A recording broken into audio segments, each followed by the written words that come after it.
Well, that's it for another season. We're done. We're almost done, actually.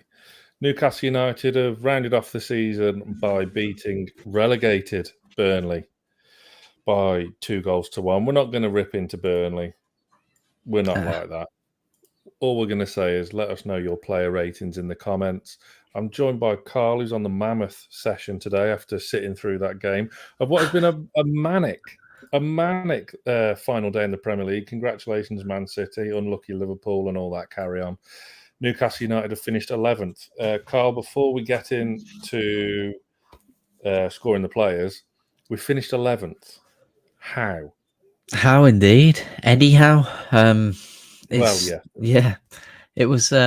It's unfortunate that we haven't managed to pip 10th, but I'm not complaining at all. It's just I've just said to Brandon there, after 14 games not being able to get a win, and now we're finishing at 11th in the league. And I said prior at the start of the watch along, I thought this was going to be the day that determines whether we stay in the Premier League or not, and we're nowhere near it.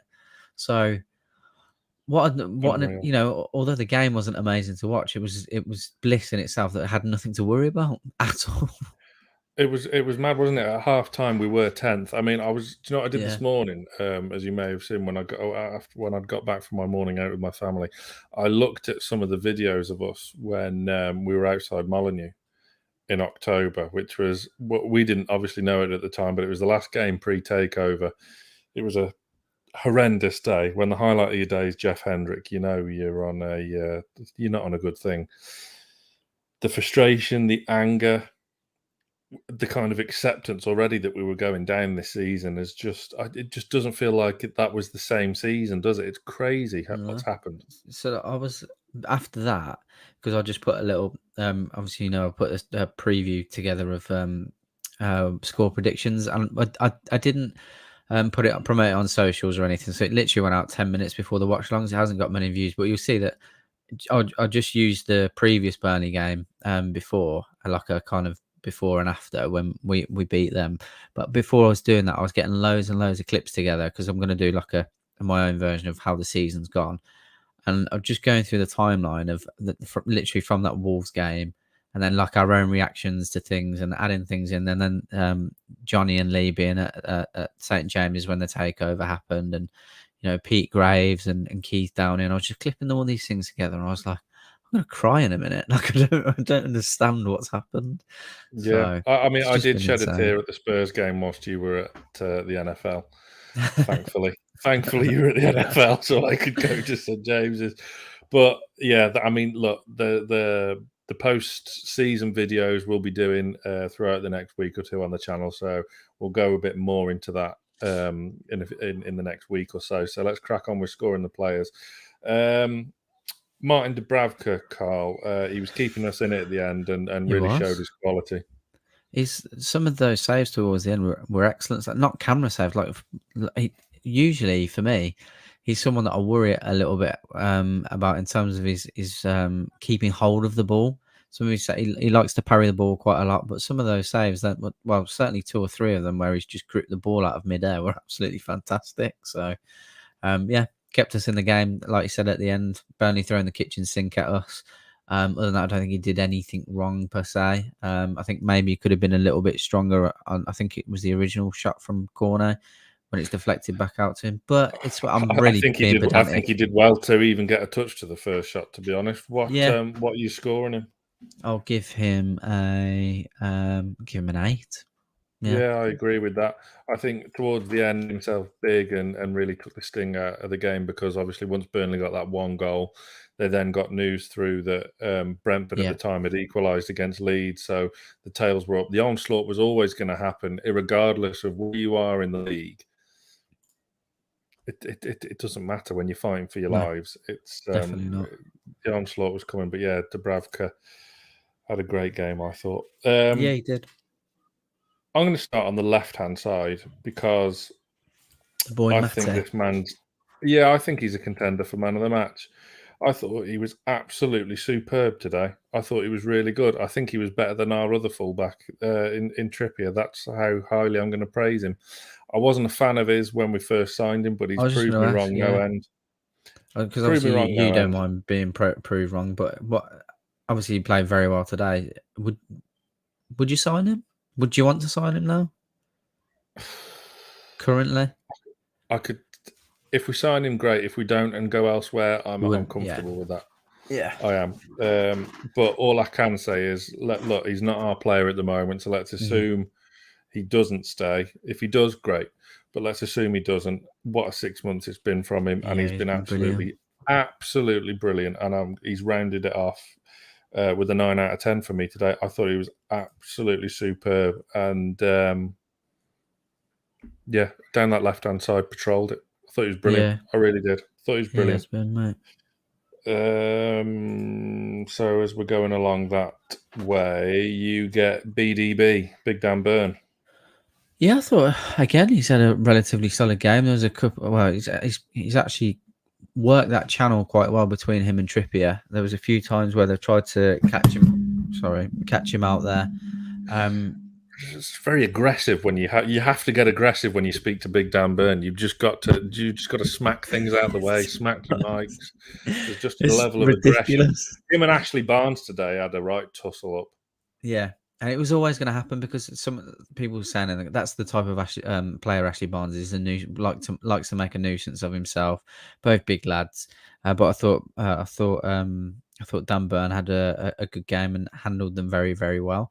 I find it difficult to go lower than 8 at the moment, so I'm going to stick with a solid 8. I thought it was solid again today. BDB gets an 8. Yeah, him and Ashley Barnes, two old school players that are very physical, and I kind of enjoyed that battle in what was quite a turgid game. It wasn't the prettiest of games, was it, today? No, but, it was never going to be, was it? No, it never was. These sort of games never are. And look, we know how Burnley play, and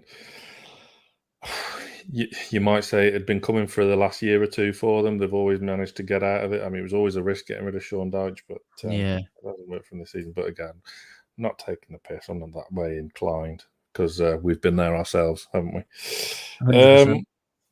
The skipper, Jamal Lascelles, is it his last game for Newcastle? I mean, you could be asking that question about quite a few of these players, couldn't you?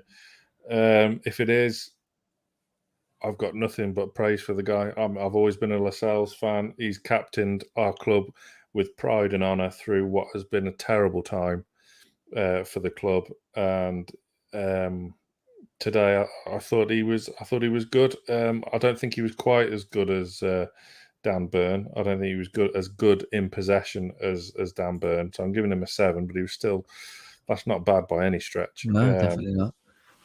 When Weghorst came on for the second half, things were obviously going to get even more physical with his size and stature, but in the main, they handled him fine. I mean, Burnley's best player is Cornet, who got the goal. So yeah, that was always the biggest threat, rather than the physical guys, because Burn and Lascelles should be dealing with them as well, which they did in the main. Kieran Trippier, great to see him back. Or was it harsh on Emil Kraft? Well, this is it. Which again is like, how are we having that conversation? Do you know what I mean? But it's a genuine one that you've got to have, because he's another player that's transformed under Eddie Howe. You're the one who's the only one who's ever given him any praise, I think. And he's been brilliant. So Trippier, I was wary of seeing him start, because I thought, oh, God forbid something goes wrong. This isn't the game. But he had an okay game. I didn't think he was amazing at all. I thought he was quite wasteful in his dead ball situations, to be honest. But good to see him get minutes. Obviously, he works very hard, and it gets forward more than enough. Like you said, it was not a patch on Matty Targett, so I'd probably go with. We don't do 0.5s. I think I'd give him. Well, you can if you want. No, I'll give him a 7, mate. I'll give him a 7. Yeah, I think that's fair. Look, I don't think he's fully fit. Yeah, definitely not. But again, it's a boost. It was tongue in cheek where I say it was harsh on Emil Kraft. Let's face it, as good as Kraft's been, Trippier's a level above, isn't he? Yeah, of course. There's no getting away from that. It was great to see him back last day of the season, and I was having this conversation with Johnny the other day. I can't remember the last time where I've genuinely not wanted the season to end. It's just, we were just talking about ifs and buts, and you think the way that we've been over the last 20 games, we could have influenced so many things differently. Like we beat Everton, for example, and I think they could have gone down today if we'd have beat Everton when we should have beat them. Yeah. And there's just little things like that. And you just think we actually have been one of the best teams in the league comfortably in 2022. Like Manchester United, Chelsea, people like that have not had anywhere near the form we have. And you just think, if Eddie Howe was at the start and this is how we started, where could we have actually finished? And it's just ridiculous, absolutely ridiculous to think about. It's crazy. Crazy, mate. Yeah. Yeah, it is. I mean, like when I was having this conversation with Johnny the other day, he said, "Oh, the season we finished fifth." I was like, "Well, yeah, but the season, if anything, came at the finished at the right time. We had some ropey performances towards the end, but I put the point in that maybe the Glen Roeder season where we finished seventh because we were rocketing towards the end. That was the last one. But this season, the end of it has just been absolutely fantastic. One really, really minor sour note of the day. Joelinton stretchered off after 7 minutes. Obviously, he's not been on long enough to get a score. But, I mean, all I can say is I hope the injury is not too serious and he's back for pre-season because the guy, well, he's been Newcastle United's player of the season. Officially. Love him. Officially. Again, no score, but what a transformation, what player, what character to show. That's the main one such for resilience. Me, mate. That character, because, and I'll say it, Tom, I always say, and I did always say that I thought there was still a player in there, but it got more difficult as the weeks went by. And there was nobody that didn't get on his case in the Northeast. No, and Newcastle, we all started to get on his case. Or and he would see these things that would be said, and you just, like you said, the resilience and the character that he's shown to be able to turn it around and be like, no, actually, I'm going to prove you all wrong at his age as well, because he's still only young, isn't he? Still, what, 23, 24? Just, Something I'm like so happy for him. So happy for him. And I think every Newcastle fan will be happy to kind of swallow their words with regards to Joelinton. And even if he does nothing else, fair play to him for this season. He's been absolutely amazing. I mean, against Arsenal the other night, he looked every inch a £40 million midfielder. That's the biggest compliment I can give him. And I thought how ironic that Steve Bruce loved playing players out of position, except the one player that maybe he should have tried out of position. Well, he played him everywhere other than centre midfield, I'd probably say. Do you know what I mean? The one place there he can actually play. So yeah. Well, there you go. Good luck, West Brom. I'll let you have Bruno Guimaraes, who if he'd have come in the summer, would have been player of the season. Let's face it. He's just I said it again to Brandon. He's just a step above everyone. I think there's a ball that he's played after a 1-2 through to Miggy, and someone's like, "Oh, he's overhit that." He hasn't, and Miggy hasn't anticipated it. It was a fantastic pass, and it was just a little instep pass, brilliant. And it's things like that. His ability to find a pass along the ground, as I'm not talking like John Joe Shelby pinging it, which I'm sure he probably can do, but then to be able to get back 40, 50 yards to defend as well. He really is an excellent box-to-box midfielder. And Eddie Howe said himself he wants him to play more of that defensive role, but he's finding him, or he's just everywhere. He's absolutely everywhere, and he brings the midfield and the front three together so well. He's the linchpin, and I thought he had a very good game again today. Not his best by any means, but he does a lot off the ball as well as what he does on the ball. And again, I think I'd probably agree with what you said regarding Matty Targett, and I'm going to go an 8.5 for Bruno. I thought he was good again today. The thing is, like 8.5 is obviously a really good score. I think statistically, like if you look back at all of our scoring the players videos, probably I think that's his worst game. I think that's his worst game for Newcastle. Yeah, that's what I mean. And you still think he still had a good game, so it's just. The guy is special, and like I said after the Leicester game, he might be the best midfielder I've personally seen play for for Newcastle United. A lot of Leeds fans with a lot of love for us today. We get them, mate. Like people why. like Abraxas and stuff coming in previously, so I'm happy for them in that sense. Definitely. Well, And like you said, my father-in-law's a Leeds fan, so I'm going to try and twist his arm for a case of Thatcher's blood orange. But it's only fair. We'll see what we can do, Bruno gets an 8.5, which again I think is statistically his worst game for Newcastle United, which just shows how much of an awesome player he is. What a man! The midfield three, the starting midfield three was completed with Sean Longstaff, who I think finished the season superbly. Again, this could be another player that might be his last game for Newcastle. He's out of contract now in the summer.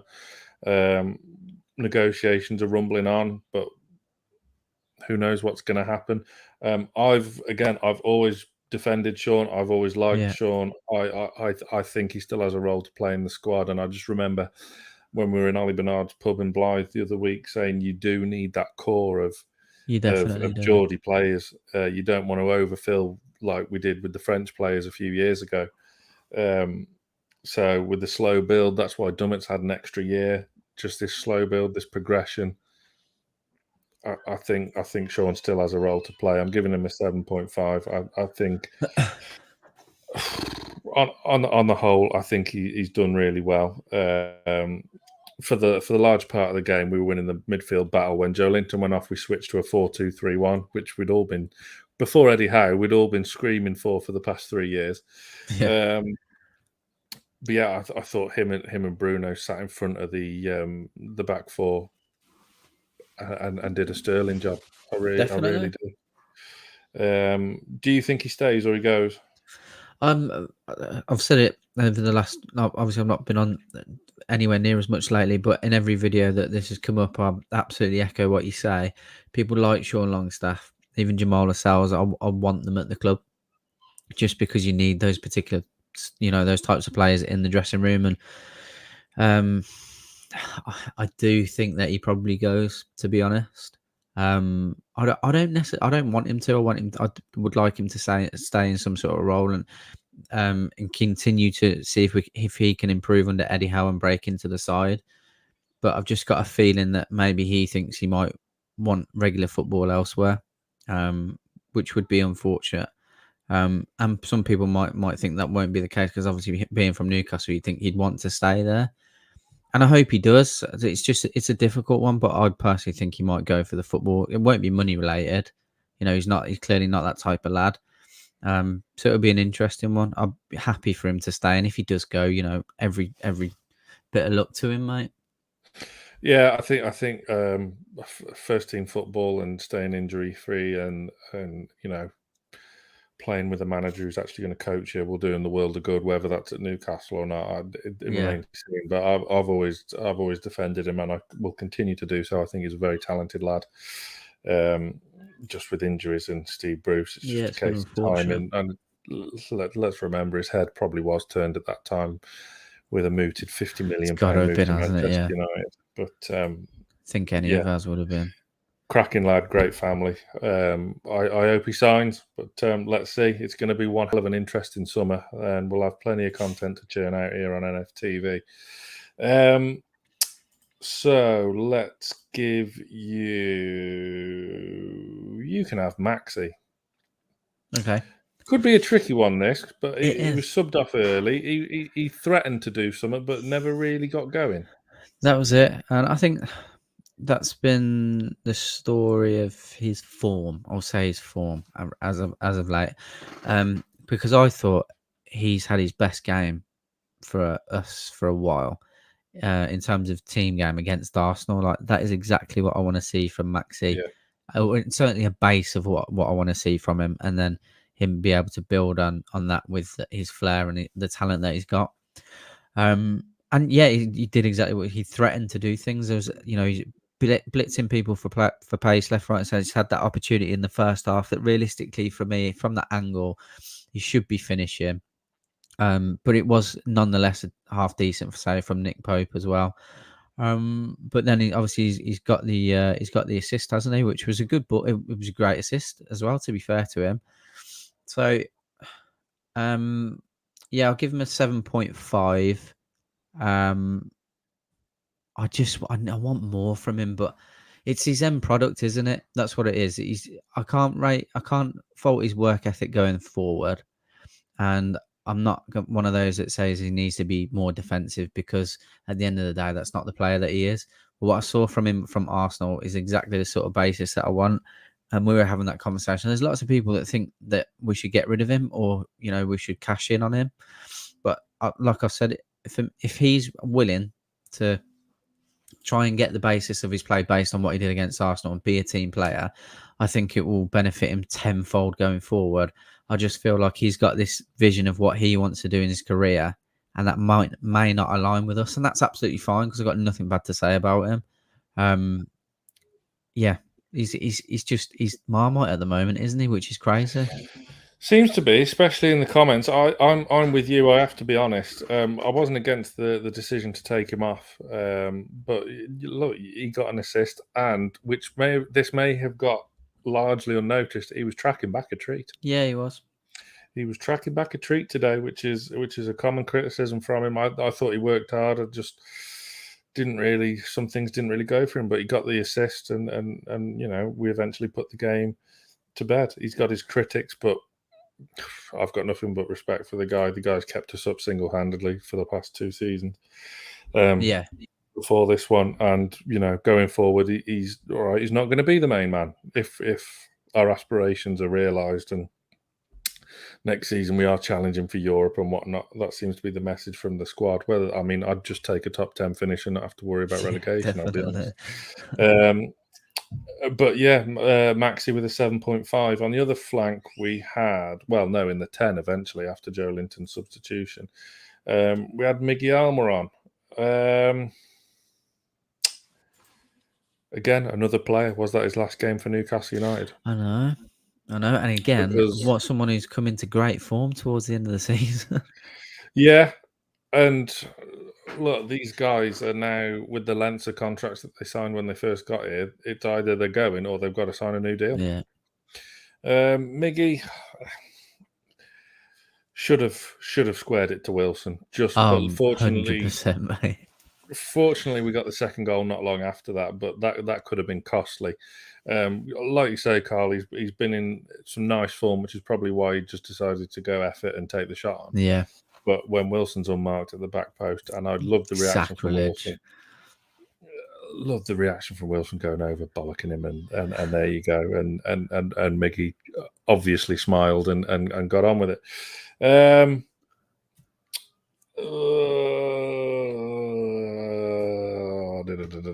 I'm torn between. Do you know what? I think he was as good as ASM. I think they were pretty similar. I'd agree, mate. I'm gonna match you. Again, do you think he stays? Do you think he goes? I said in my last video, I think he'll be the first one to go. I think he'll be the first casualty, because I think there's money there. There's still potential there. I think there'll be players, teams that are even Premier League teams in the bottom half of the table that'll be looking at him thinking, yeah, he'd fit in quite nicely here.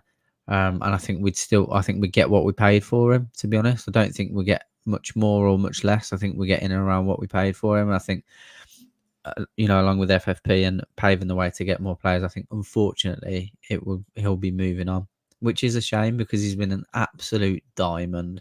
He's never hit the heights that he's had at Paraguay and at Atlanta, but fantastic to see the kids smiling all the time. Really was. Other than that spell that Steve Bruce was there last season, when for the first time ever Miggy wasn't smiling, you knew there was a problem. So again, he's someone I'd wish all the luck. There's nobody that leaves this summer that I don't want them to do well.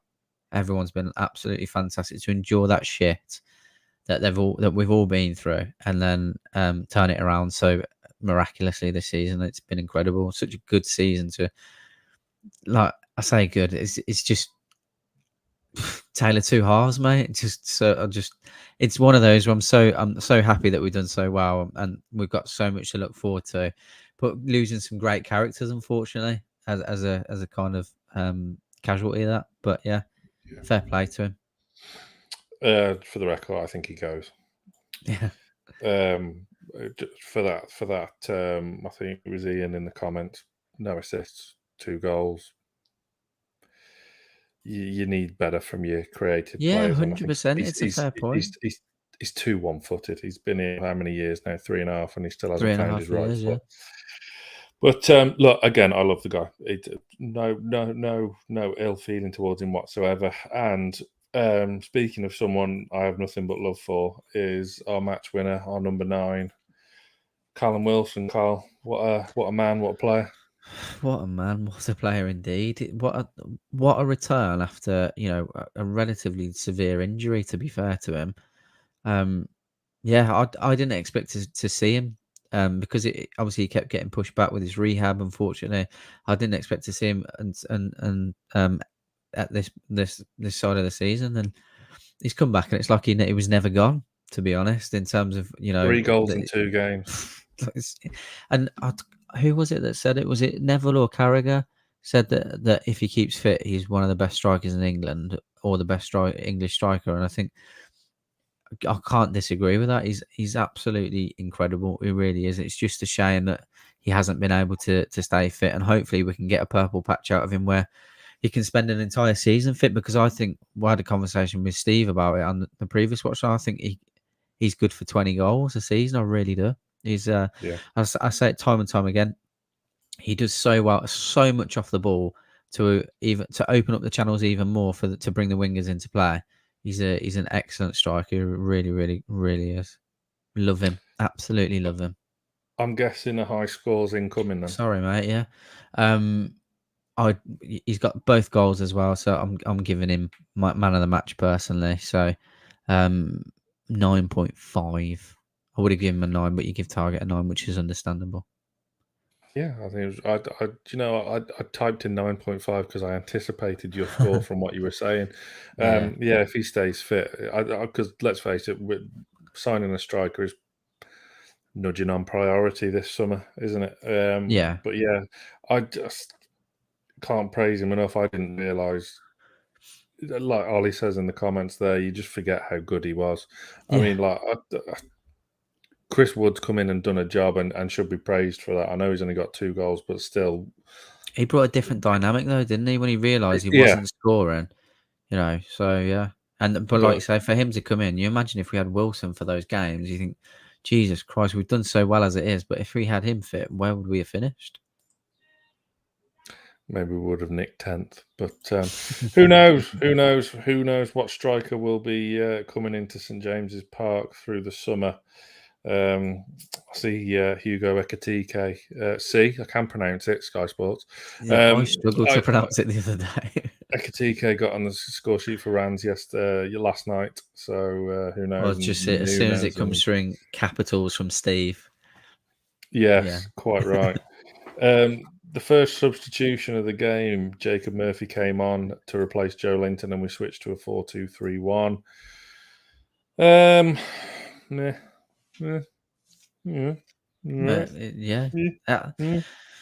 been unfortunately been the story of his career at Newcastle, hasn't it? Bless him.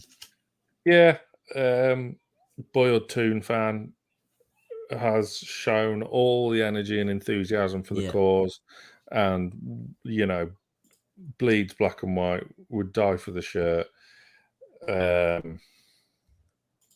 He's just not quite good enough, is he? Unfortunately not, mate. Unfortunately not.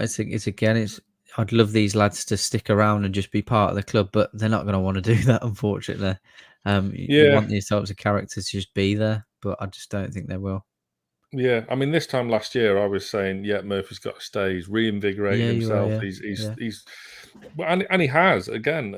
He's always looks bright, but again, it's just sometimes that end product isn't as nailed on as it should be. And it was a bit more miss than hit today, but again, worked hard, put the shift in, does the graft as he always does. Absolutely, and he'll.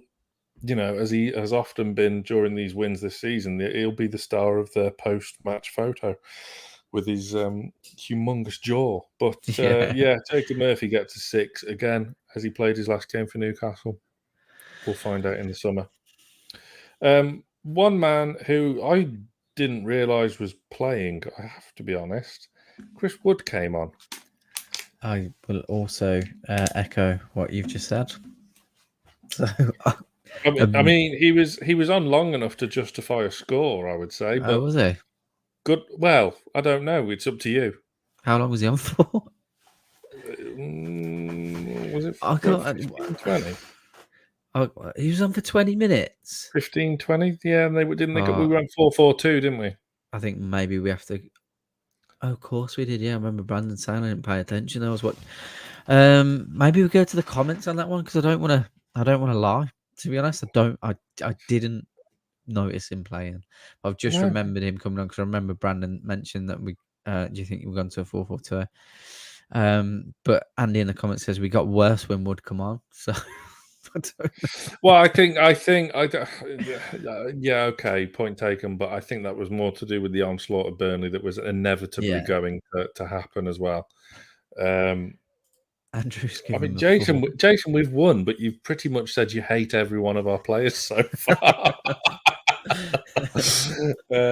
Jason's going to be very busy in the summer with all these transfers. Again, it seems like, you know, there's a theme here with Chris Wood. Andy says 4 out of 10. Carl, you have the casting vote.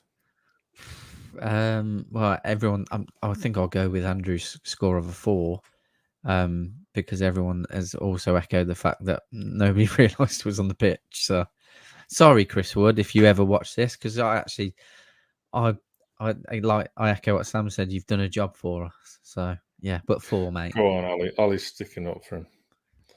But yeah, okay. It was a bit backs to the wall towards the end, wasn't it? The final substitution was Matt Ritchie, who wasn't on long enough to get a score. But what I will say is, I think you're pretty much guaranteed to see Matt Ritchie leave the club this summer. And what a servant he's been for the club.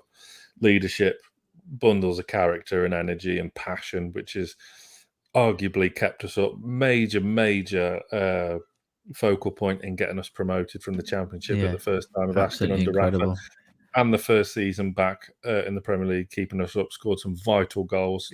Think back, home wins against Manchester United, home wins against Arsenal. He's been an absolutely fantastic servant at the club, whether it was left wing, right wing, left back, left wing back. He's probably played centre mid under Steve Bruce as well, who didn't, apart from Joelinton. But what a man, what a guy. He'll I dare say he's going to end up back down south. I know when I spoke to him during lockdown 1, he wanted to finish his career at Portsmouth. So he still lives around Bournemouth. He obviously has a house up in Newcastle still, but his family are all down Bournemouth still. Yeah, what a player, what a servant, what a man. Yeah, definitely. I mean, if I had a house in Sandbanks, I wouldn't want to leave it, to be honest. It's a beautiful place down there. Yeah, I don't disagree with anything you said. Me and my brother are very like aggressively passionate when it comes to Newcastle and when we're at games. And Matt Ritchie is like my spirit animal in terms of, if I was going to play, I think it'd be like I'd want to be Matt Ritchie. All that energy, and you know, if there's a tackle there, he'll absolutely smash someone as well. And you know, I've loved every minute of him being at the club. Brilliant. And I'd be ashamed to see him go, but again, wish him all the success, because I think, like you said, he's definitely going to be gone, unfortunately. But yeah, absolutely. Thank you, Matt Ritchie. What a man. Legend. Finally, let's agree on a score for Mr. Edward Howe, who may yet win Manager of the Season. I hope he does, and I hope everyone that's watching this did vote for him. Yeah, because he deserves it. Obviously, we'll go into more about Eddie Howe in the post-season videos. But what a job he's done! What an amazing achievement to take us from where we were on our knees when he took over. Yes, he invested in January, but we invested in the January when we had Steve McLaren. Look back, check out the interview me and Johnny did with Paul Simpson the other week. Steve McLaren and Paul Simpson asked for an English centre-back. They got Henry Saive. So there you go. Eddie Howe, Carl. I love that. What about today? How would you score him? 10. I'll give him a 10 today, because he's not allowed the players to. I said it before. He's not allowed the players to be on the beach at all. At all. He's put out arguably the strongest side in each of the last 5 fixtures, and I really thought if he was ever going to rest players, it would have been today. And even today, with a sniff of 10th, he was like putting out the strongest squad we've got. So I can't fault anything that he's done. I thought he was the squad selection was the best it possibly could be. Minus a few players that aren't available, maybe. But yeah, brilliant mind, absolute tactician, student of the game, loves it. We're just so happy that we've got him. Yeah. You made a very good point there, just to pick up on that. It would have been very easy if you would have seen Ritchie start, Dwight Gale start, Federico Fernandez start, just as a farewell to thank you very much, see you later. Yeah.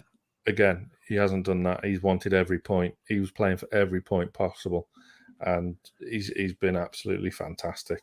He really, really has. What were we lacking when he came in? An identity, a plan A, a plan B. We've got that. We had plan A. Yeah. We had no more centre mids on the bench in the squad, so we went to plan B, 4-2-3-1. Still maintained our identity. Yeah. And still got the job done. Great point. Him and his team, Jason Tyndall. I mean, Graham Jones, who's the eye in the sky, sits up in the stands. It's amazing, and long may it continue. I hope we have a good summer, and we go again. And now we're looking above us instead of looking behind us. So,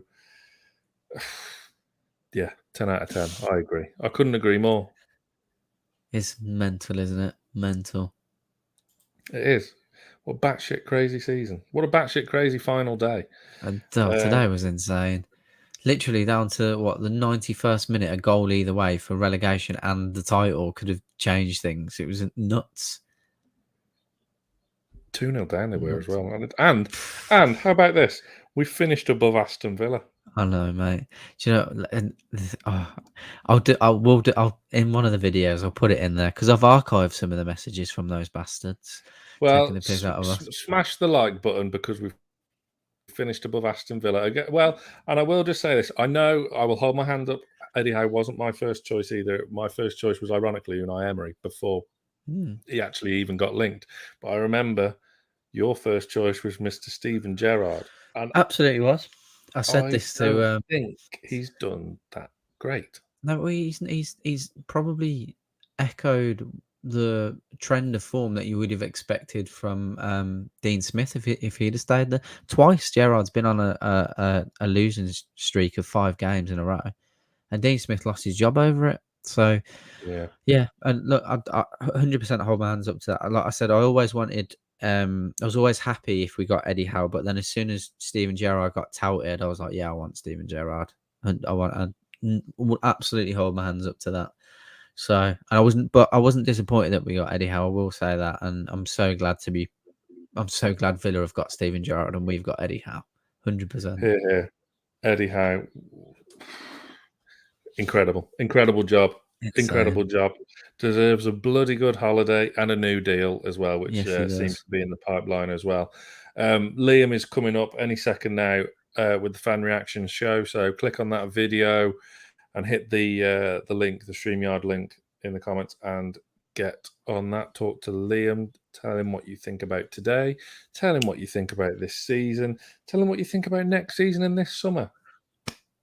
That's what he's going to be live for the next hour or so. And thank you very much for tuning in to all of our videos this season. We're going to carry on throughout the summer. Look back on this season, look ahead, look at transfers, more Greenwood and Mulliner shows. We've currently got 2 guests inked in for next week. So, plenty of things left to come. Get your scores in the comments for today's player ratings. And Carl, thank you very much, sir. Thank you, mate. Thank you. Another win. Another win. 49 points. Newcastle United finish 11th in the Premier League. That was Scoring the Players. Get on to the fan reaction show, and then Lee is on later with the last word. So stay tuned to NFTV.